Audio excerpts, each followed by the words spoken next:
చేసుకున్నామంటే స్ట్రెచ్ చేసుకోవాలా, తర్వాత వార్మప్ చేసుకోవాలా, ఆ తర్వాత రన్నింగ్ చేయాలి, జాగింగ్ చేయాలా. జాగింగ్ చేసిన తర్వాత కొద్దిగా రన్నింగ్ చేయాలి, అంటే కొద్దిగా స్పీడ్ పెంచాలి. అప్పుడే మీకు ఫిట్నెస్ అనేది వస్తుంది. ఊరికి డైరెక్ట్ వచ్చి గేమ్లోకి వచ్చేసినట్టు మీకు ఫిట్నెస్ రాదు. తర్వాత పెయిన్స్ వస్తాయి. అనవసరంగా మీరు సడన్గా వచ్చి మీరు గేమ్ ఆడాలంటే మీకు బాడీ కూల్గా ఉంటుంది. కూల్గా ఉండి సడన్గా మనం హీట్లోకి వెళ్ళిపోయినామంటే ఏమవుతుంది, కొంచెం స్ట్రగుల్ అవుతుంది అనమాట. మజిల్స్ కూడా కంట్రోల్ కూడా పట్టేస్తాయి, మీకు పెయిన్స్ వస్తాయి, ఏమైనా మజిల్ క్రాంప్ కూడా జరుగుతుంది, ఇంజూరియస్ అవుతాయి అనమాట. బాగా గుర్తుపెట్టుకోండి. ఆఫ్ చేయండి, రోజు ఫిట్నెస్ వస్తుంది. ఫిట్నెస్లో గేమ్ ఇంకా బాగా ఆడగలుగుతాం. సో స్ట్రెచ్చింగ్ అనేది కంపల్సరీ చేయాలి. ఇప్పుడు చేసేది బాగా గుర్తుపెట్టుకోండి. ఎవరిడే మనం గ్రౌండ్కి వచ్చేటప్పుడు ఇది చేసిన తర్వాతనే మనము కోర్టులో గేమ్ ఆడడానికి పోవాలా, సరేనా? ఫస్ట్ వచ్చేసి మీరు ఏం చేస్తారంటే రైట్ లెగ్ తీసుకోండి.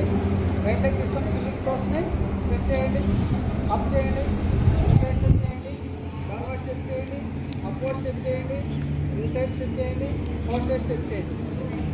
నాది రైట్ లెగ్ తీసుకోండి, డౌన్ స్ట్రెచ్ చేయండి, ఇన్వర్డ్ స్ట్రెచ్ చేయండి, అవుట్వర్డ్ స్ట్రెచ్ చేయండి, అప్వర్డ్ స్ట్రెచ్ చేయండి. నెక్స్ట్ లెగ్ చేంజ్ చేయండి, డౌన్వర్డ్, అప్వర్డ్, ఇన్వర్డ్, అవుట్వర్డ్. తర్వాత వచ్చేసి ఒక లెగ్ ఫార్వర్డ్ స్టెప్ వేయండి. తర్వాత నీ బెండ్ చేయకుండా బాడీ డౌన్ చేసి టోస్ని లాగండి. టోర్ లాగండి. పిక్కల దగ్గర మీకు పెయిన్ వస్తూ ఉంది కదా. నెక్స్ట్ లెగ్ చేంజ్ చేయండి. మీ పిక్కల దగ్గర రావాలి, కాఫ్ మజిల్ ఉంటుంది. వన్ స్టెప్ ఫార్వర్డ్ వేసి మీన్స్ బెండ్ చేయకుండా టోర్ లాగండి, సరేనా? నెక్స్ట్ లెగ్ చేంజ్ చేయండి. లెగ్ని బ్యాక్ సైడ్ ఫోల్డ్ చేసుకోండి. Right leg back side fold చేసుకోండి.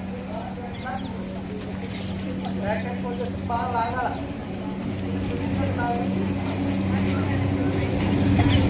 లాగుదేమోంటే ఇక్కడ సైడ్ పెయిన్ వస్తుంది బాగా. ఇక్కడ పెయిన్ వస్తే అక్కడ రిలాక్స్ అవుతుంది. నా బాగా గుర్తుపెట్టుకోండి. ఇక్కడ పెయిన్ వస్తే అక్కడ రిలాక్స్ అవుతుంది. ఇక్కడ పెయిన్ వస్తుంది కాబట్టి ఇక్కడ రిలాక్స్ అవుతుంది. మజిల్స్ ఎక్కడ పెయిన్ వస్తే అక్కడ రిలాక్స్ అవుతుంది. బాగా గుర్తుపెట్టుకోండి, సరేనా? నెక్స్ట్ వచ్చి అప్వర్డ్ ఫార్వర్డ్ ఇది స్ట్రెచ్ చేసుకోండి. ప్రెస్ కొంచెం టైట్ ఉండకూడదునా. ప్రెస్ టైట్ ఉంటే పైకైనా అడ్జస్ట్ చేసుకొని స్ట్రెచ్ చేసుకోండి. ఇక్కడ మీకు వీలైనంత వరకు చెస్ట్ వరకు రావాలి ఫ్లెక్సిబిలిటీ. నెక్స్ట్ లెగ్ చేంజ్ చేసి ఇది కూడా స్ట్రెచ్ చేసుకోండి పైకి, ఓకేనా?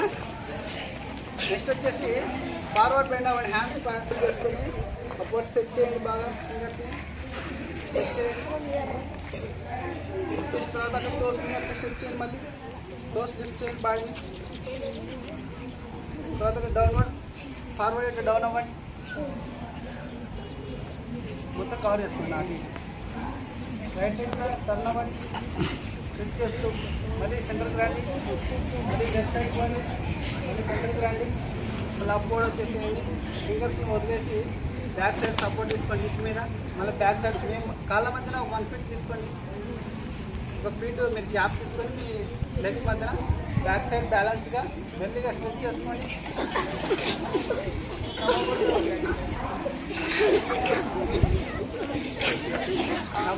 నవ్వకూడదు.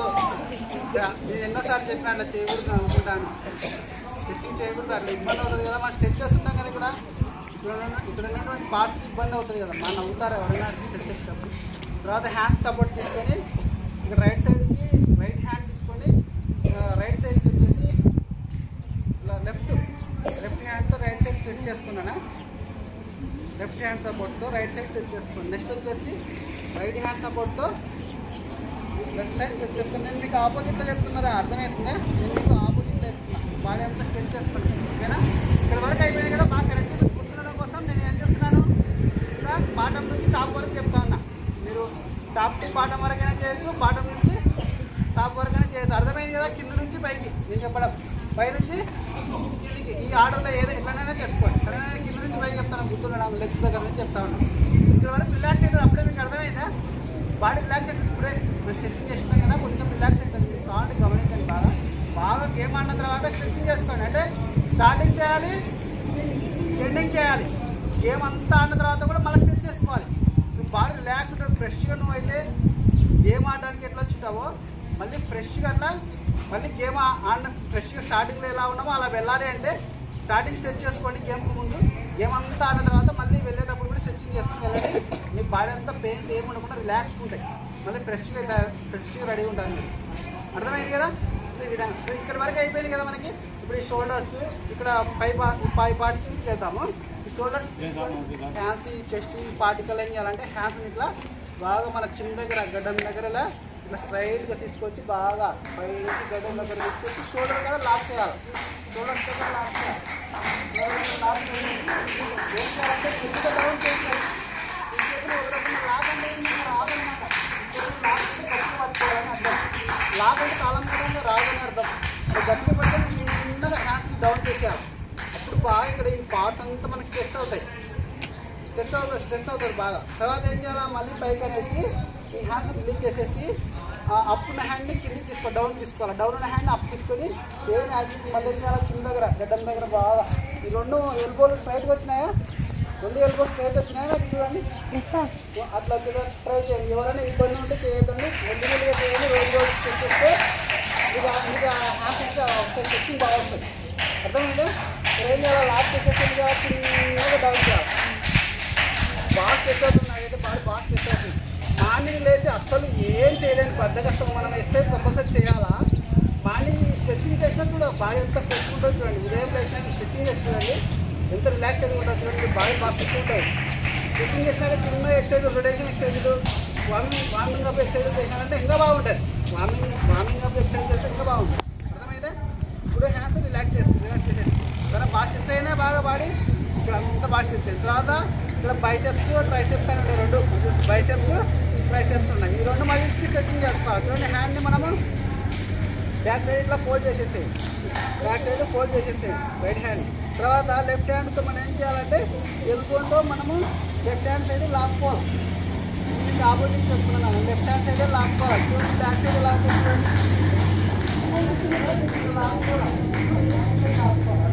నెక్స్ట్ హ్యాండ్ రిలీజ్ చేసేసేయండి. నెక్స్ట్ ఆపోజిట్ హ్యాండ్ మళ్ళీ ఇట్లా బ్యాక్ సైడ్ ఇట్లా ఫోల్డ్ చేసేసేయండి.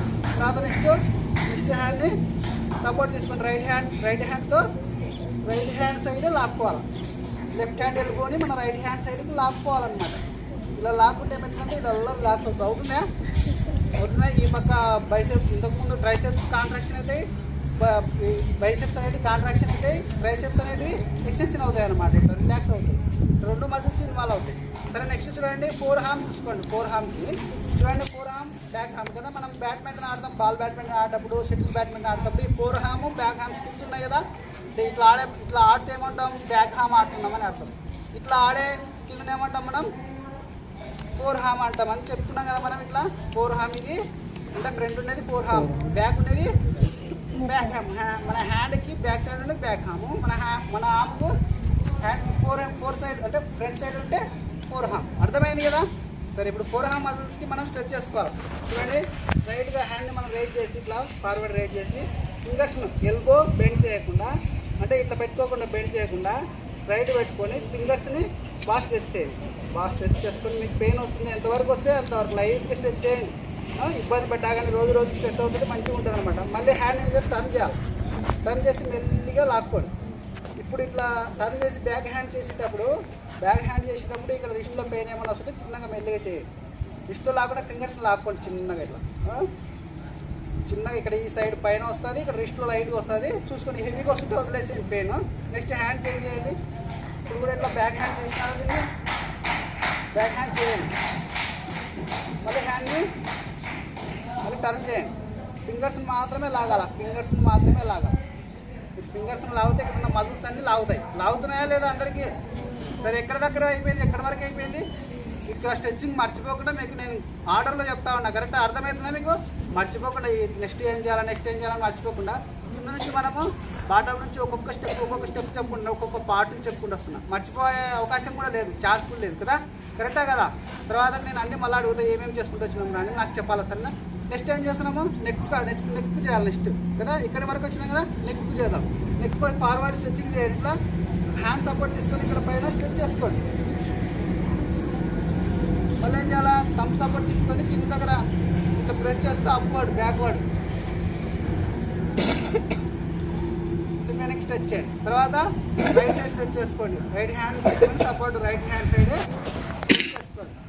నెక్స్ట్ ఏం చేయాలా, సైడ్ వరకే లెఫ్ట్ హ్యాండ్ తీసుకొని లెఫ్ట్ హ్యాండ్ సైడే స్ట్రెచ్ చేసుకోండి. ఏందా ఓకేనా? ఇప్పుడు నెక్ కూడా అయిపోయింది కదా, ఇంకా అన్ని దాదాపుగా అన్నీ అయిపోయినట్టే స్ట్రెచ్చింగ్ మనకి. సరే అర్థమైంది కదా. ఇప్పుడు ఏం చేయాలా, వార్మింగ్ అనమాట, వార్మింగ్ అప్. ఇప్పుడు హ్యాండ్స్ రొటేషన్ చేయడం.